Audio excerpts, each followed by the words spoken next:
Good morning. My name is Andy. I'm privileged to be the senior pastor around here. I'm privileged to welcome you to Troy United Methodist Church, whether you're here in person, many of you, or joining us online. And a special welcome to those of you who are maybe a little bit newer to this wonderful church family. Glad that you are here today. In fact, we're having a Connect lunch for those who are a little bit newer to this church community. And if you're interested in joining for that, we're having it at noon today. So we'd love to have you. Several of you have RSVP'd, but even if you haven't, we would love to have you join us. I'd love to know that you're coming. So maybe just grab me on your way out this morning and say that you're coming. But we'll be meeting in the Upper Family Life Center, which is just above the kitchen behind you. So just show up. I also feel like it's really important to that I welcome you not just here, but to December. Doesn't that sound crazy? It sounds crazy to me. That's right. We're only 20 days away from Christmas, folks. 20 days. I hope that you can join us as you're making preparations for Christmas. That you could join us for one of our 5 Candlelight Christmas Eve services. We're having one on the day before Christmas Eve, 6:30 p.m. right here on the 23rd. Also, 4 more on Christmas Eve day, 2 o'clock and 11 o'clock, that's p.m. In the sanctuary, and 4 p.m. and 6 p.m. Here in the Family Life Center.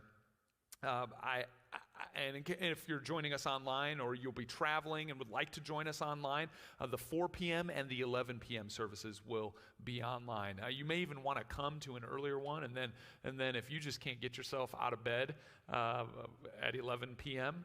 For that service, but it's a meaningful thing for you, we'd love to have you join us online for that one.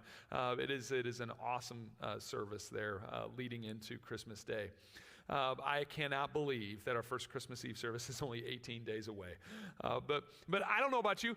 Christmas never used to sneak up on me like it does these days. Never. As a kid, I would know Christmas was right around the corner whenever my mom would set up our family nativity set. I didn't grow up going to church for the early years of my life, and yet that nativity set really did hold special meaning for me. Dude, you have that? That's me. I know you might not be able to believe that. Look at that hair. Isn't that amazing? That was me 42 years ago, and for some reason the nativity set of my childhood really just captivated me. I would see it, and I would be in awe. I mean, that's a great picture of awe, isn't it? Like it was special. It was even sacred to me. And as a little kid, I would display a bit of reverence around our nativity set. But with that awe came kind of an interesting side effect that has taken years to overcome. Maybe you can relate. You see, when I would hear the Christmas story, or when I gazed upon our nativity, it was almost like Joseph and Mary and the shepherds and the Magi were all extraordinary, mystical, larger than life, even supernatural figures. And for a long time, each of the people in the nativity were more like characters in a movie than they were real life people for me. But the truth is, they were real life people. Mary, Joseph, the shepherds, the Magi, they all had real stories like you and me. They had hopes and dreams for their lives. And as they sought to live out those hopes and dreams, they had all kinds of strains and stressors, joys and sorrows, ups and downs. They laughed and they cried. They worshiped and they worked. They had parents, family, siblings. They truly were ordinary people living life as best they knew how.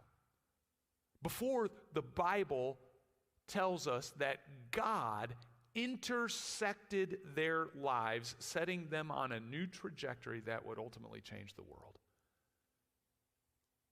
And the rest of this month, of December, we'll continue looking at the Nativity through those lenses, looking to see the real stories through the eyes and lives of these very real people who were a part of it. And I think that's important. That's important for us to do because God continues to call and use real, ordinary people. Common carpenters, teenage girls, manual laborers, scientists, and even people like you and me. God continues to call and use all kinds of people to be his hands and feet in the world. God lovingly invites ordinary people to join with him to be a part of his story and bringing the world back into loving relationship with him. I mean, that's God's mission.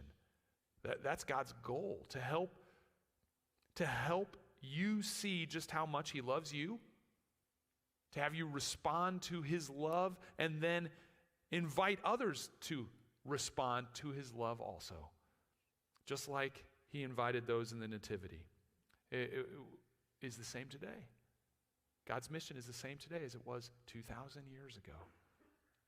So let's continue to learn from them. Let's learn from their stories, not to glorify them or put them on some larger-than-life pedestal, but to learn how normal, everyday people responded to God's call so that we can too.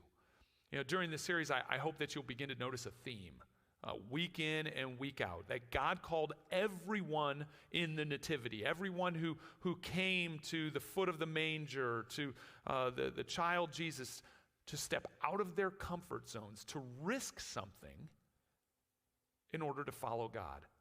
And for each of them, as it is with us, when we trust God enough to step out of our comfort zones to seek him, the great news is we will find him. If you were here last week, you saw how Joseph's faithfulness to God led him to willingly risk his reputation. And some of the fruit of that was his influence on the life of Jesus and the impact that made. Well, today we are going to take a closer look at Mary. So here's the beginning of Mary's story, again, told in the book of Luke, chapter 1, beginning at verse 26. In the 6th month of Elizabeth's pregnancy, God sent the angel Gabriel to Nazareth, a town in Galilee, to a virgin pledged to be married to a man named Joseph, a descendant of David. The virgin's name was Mary. The angel went to her and said, "Greetings, you who are highly favored. The Lord is with you." I love that. Greetings, you who are highly favored.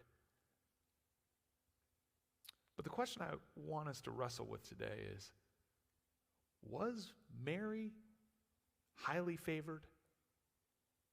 I mean, when the angel first came to Mary, she was afraid, and the angel Gabriel told her not to fear, for she, Mary, had found favor with God. Mary was highly favored, the angel told her. Highly favored. There have been many times in my life where I have felt highly favored. As the firstborn son in my home growing up, I felt highly favored. Not always, but often I could get things my way. I was a relatively smart kid too, and I did really well in school, so I felt highly favored by my teachers. From grade school all the way through seminary. I was a pretty good athlete. And so I felt highly favored whenever I was selected early to be on somebody's team. As I grew up, I would feel highly favored whenever a girl that I had a crush on actually said yes to going out on a date with me.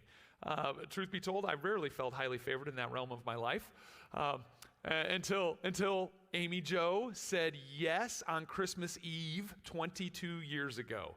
Now, you can ask her if she still feels highly favored about that. I also felt highly favored when I was given the opportunity to start a new church in Champaign-Urbana right out of seminary, or when I received a full scholarship to pursue a doctoral degree, or when I was appointed to serve as the senior pastor here at Troy UMC. But probably the times when I felt most highly favored occurred when I received word from Amy Jo that she was pregnant with our son Andrew, or when we first received the information about our soon-to-be adopted daughter from China.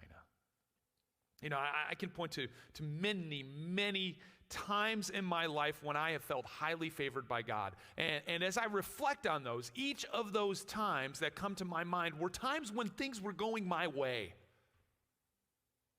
When things were coming together. When I was singled out in a positive way or given preferential treatment, or when I had just received some wonderful gift that I wasn't expecting.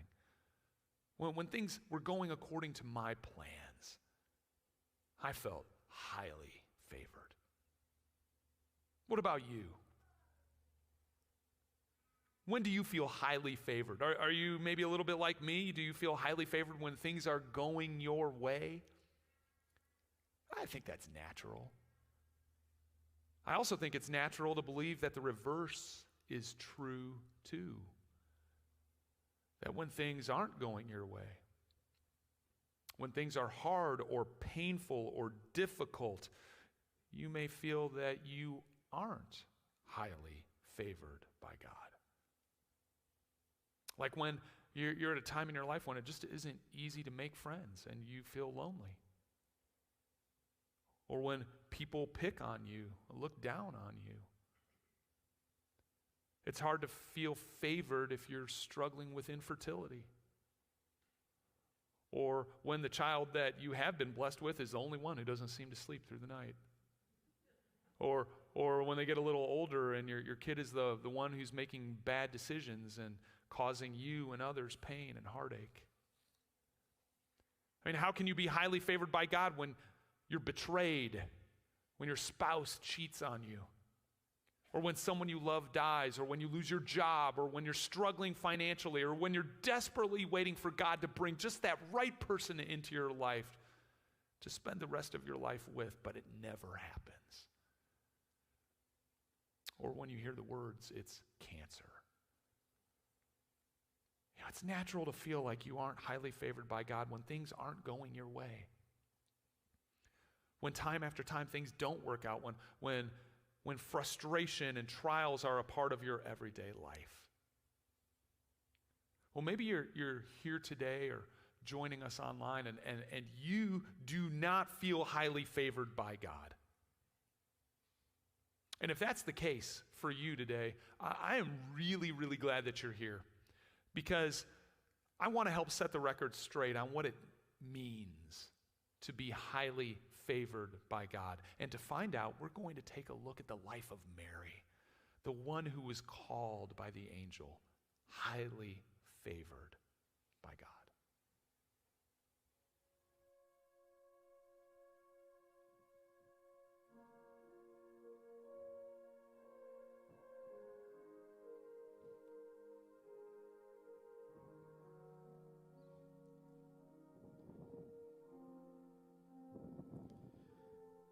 Imagine if Mary had kept a diary from the time her son Jesus was born.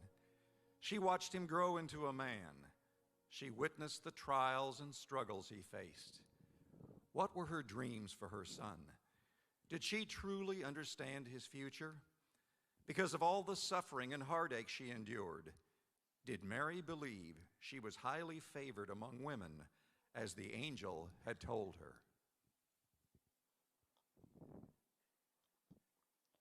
As a mother, I often think back to the time when my child was born.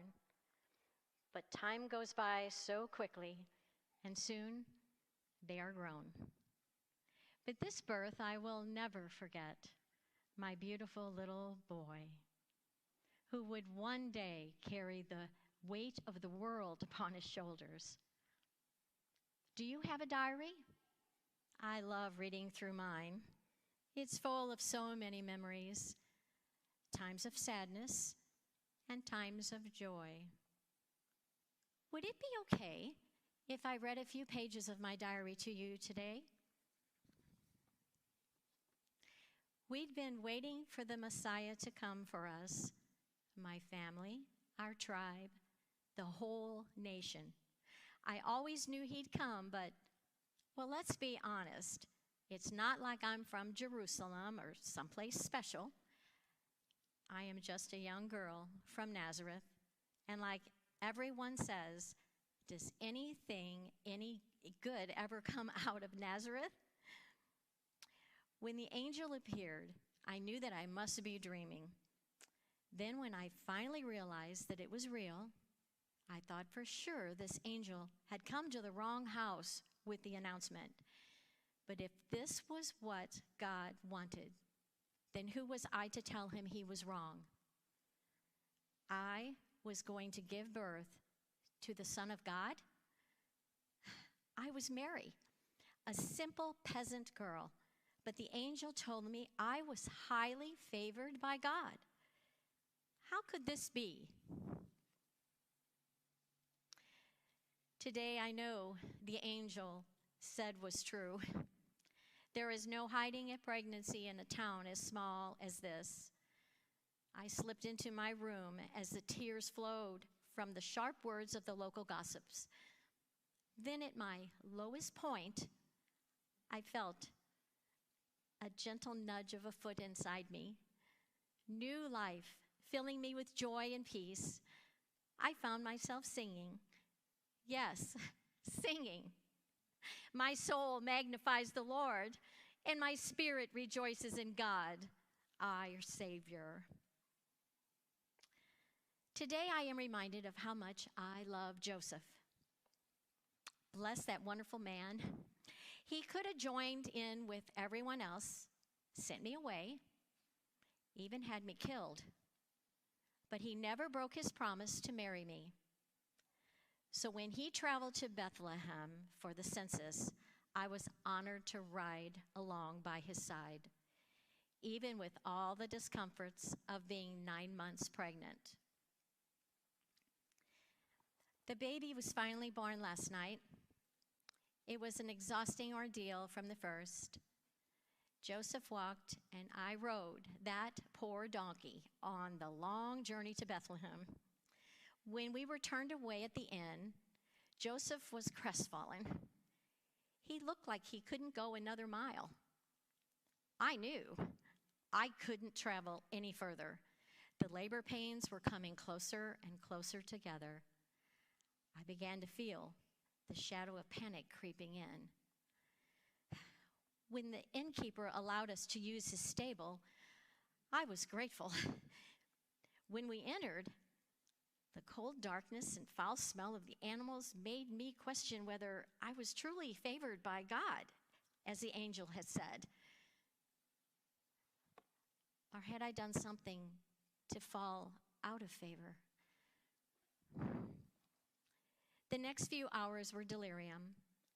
When at last my little boy was born, I wrapped him in cloths and made the most comfortable bed I could with the only thing we had, an animal's feeding trough. This was certainly not the way that I had always dreamed of giving birth. Joseph told me I needed to sleep, but I couldn't stop staring at the baby. There he was, my son, Jesus, the one the angel had told me about. My heart was so full, but none of my words were big enough to express it. I wasn't the first young mother to bring a child into the world, but as I looked down at my son, I knew he was the one that would change everything. On the 8th day, when it was time to circumcise him, he was named Jesus, the name the angel had given him. When we traveled to Jerusalem to present him to the Lord, there was a man called Simeon, who was righteous and devout. Simeon took Jesus into his arms and said, "I have seen the Messiah. He blessed us and said, "This child is destined to cause the falling and rising of many in Israel, so that the thoughts of many hearts will be revealed. And a sword will pierce your own soul too." Simeon's last words haunt me.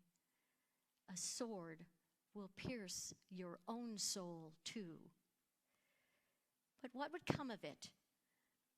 I fear many more questions are ahead in the years to come. Today I am dreaming about my son's future. It seems like his life has started off in an unsettled state. I pray that God will give him peace as he makes decisions and choices. I wonder if he will grow up to be a fisherman or a carpenter like his father.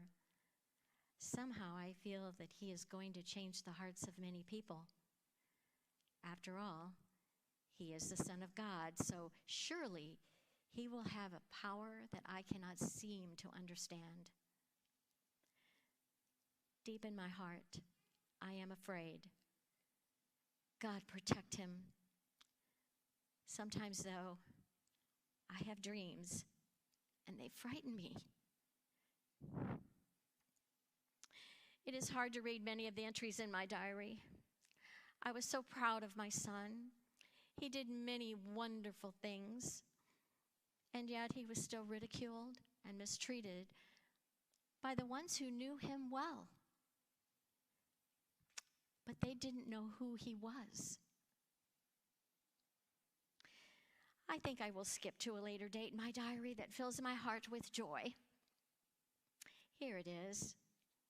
My son has been away now for over a year, doing his heavenly Father's work.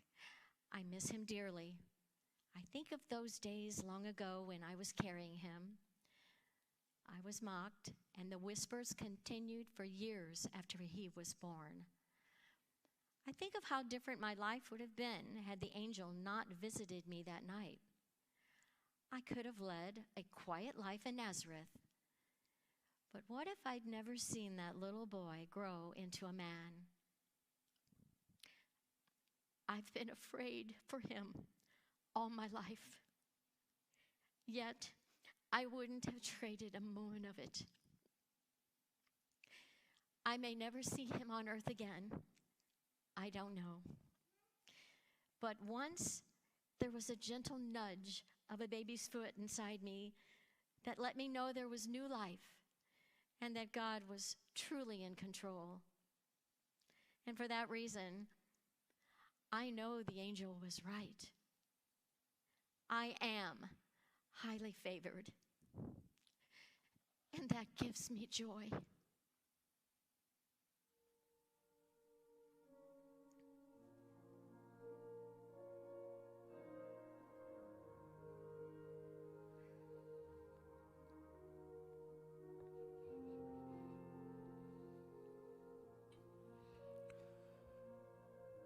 Well, by many accounts, Mary's life before the angel Gabriel appeared would have been more than satisfactory.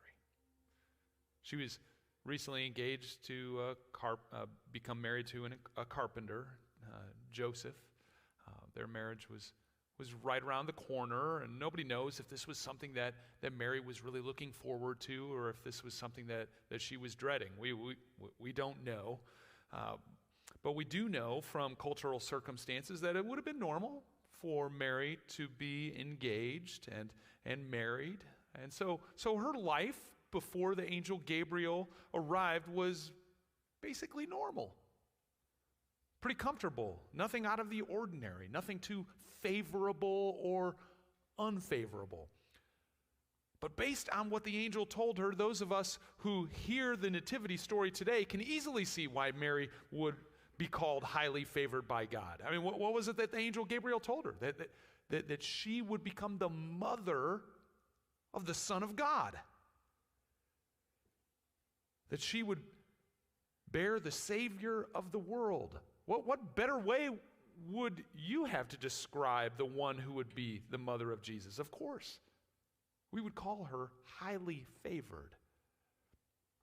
But in reality, what did this highly favored status result in? What sort of favor was it that Mary really did receive?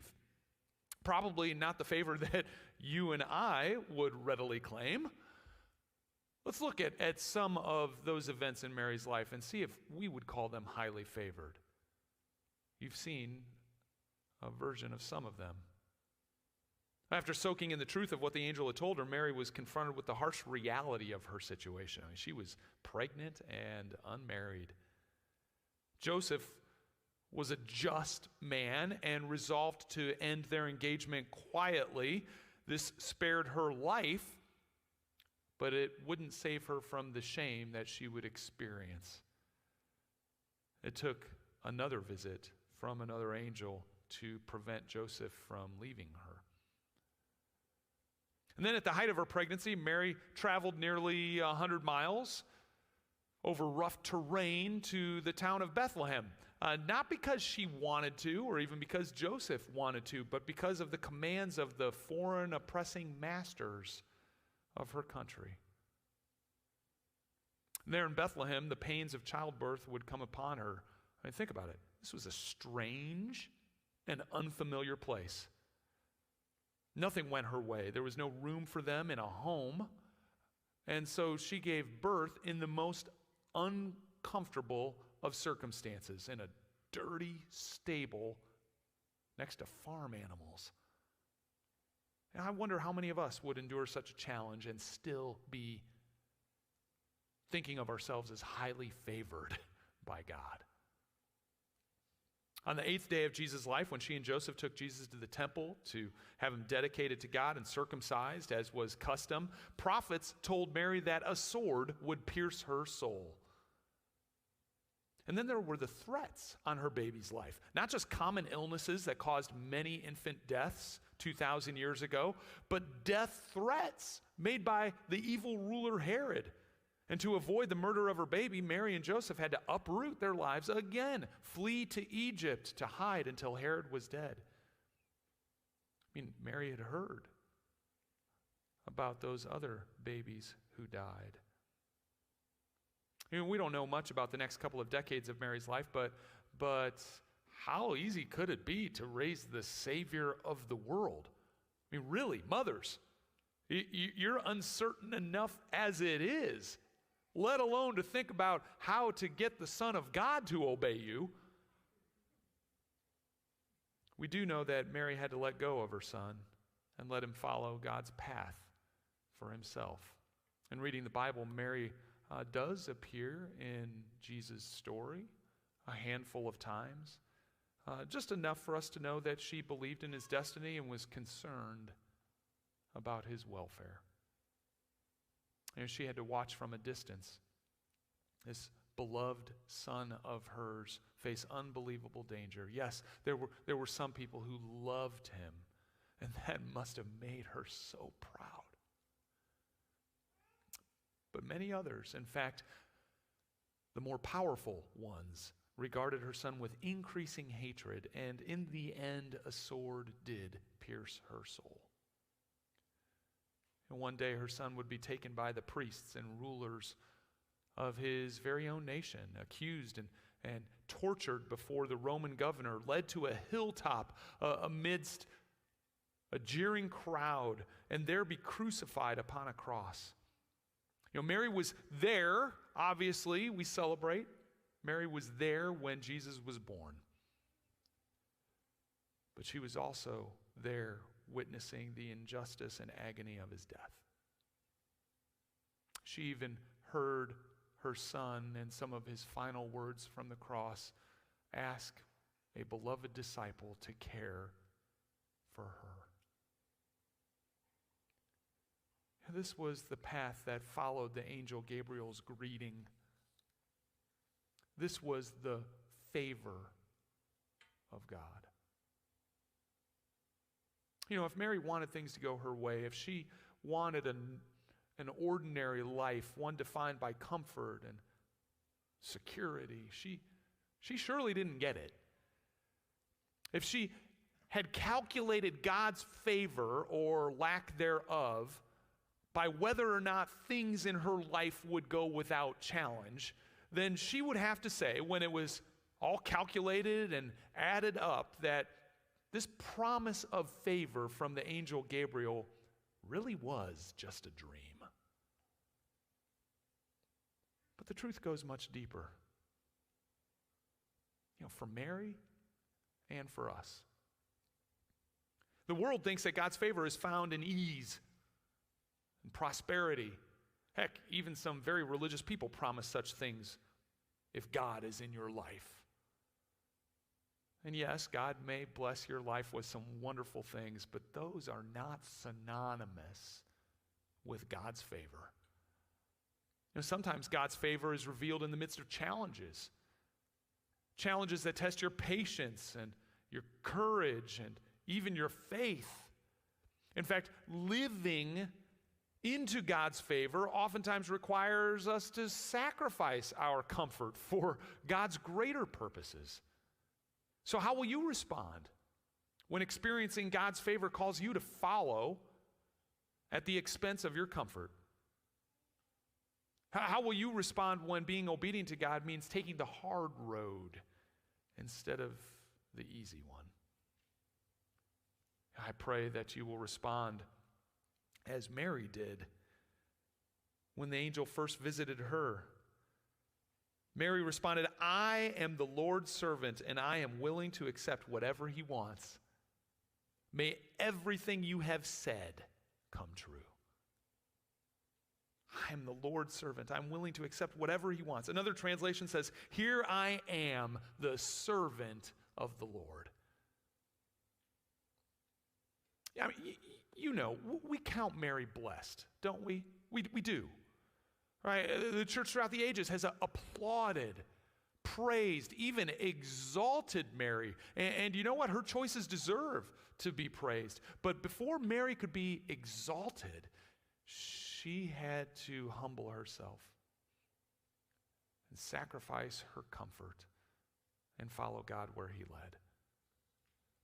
Friends, I hope that Mary's story helps you rethink just a little bit of what God's favor is all about. I also hope that you grasp this truth, that you and I, we are each highly favored by God. That's right. You are highly favored by God. The agony that Mary had to witness when her son was tortured and killed on a cross, that was done for you and for me.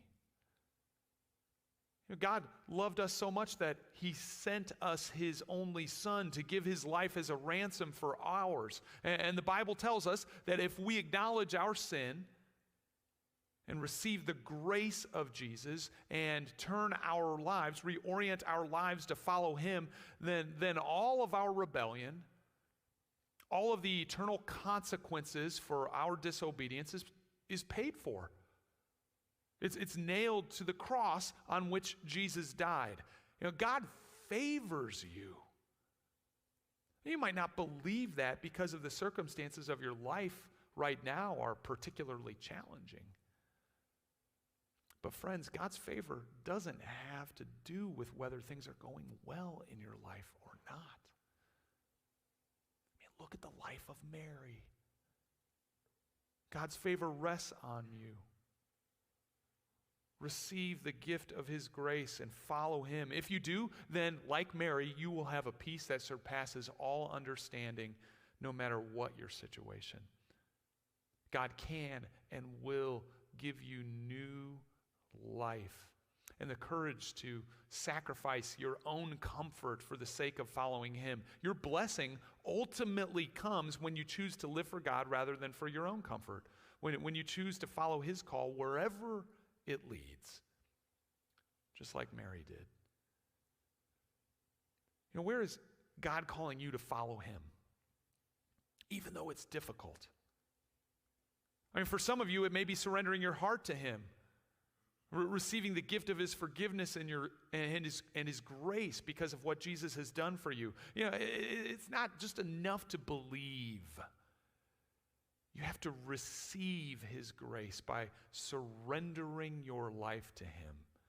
And maybe that's where you are today. And if that is the case for you, don't leave here without asking Jesus to come into your life. It really is only a heartfelt, authentic prayer away. For others of you who have already surrendered your heart to Jesus, maybe God's Spirit is nudging you a little bit.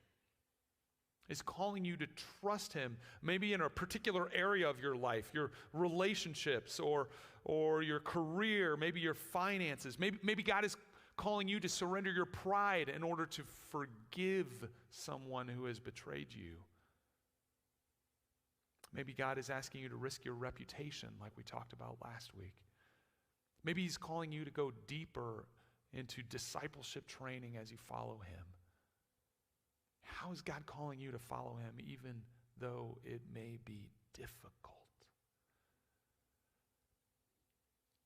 Well, friends, you are highly favored by God. I'm highly favored by God.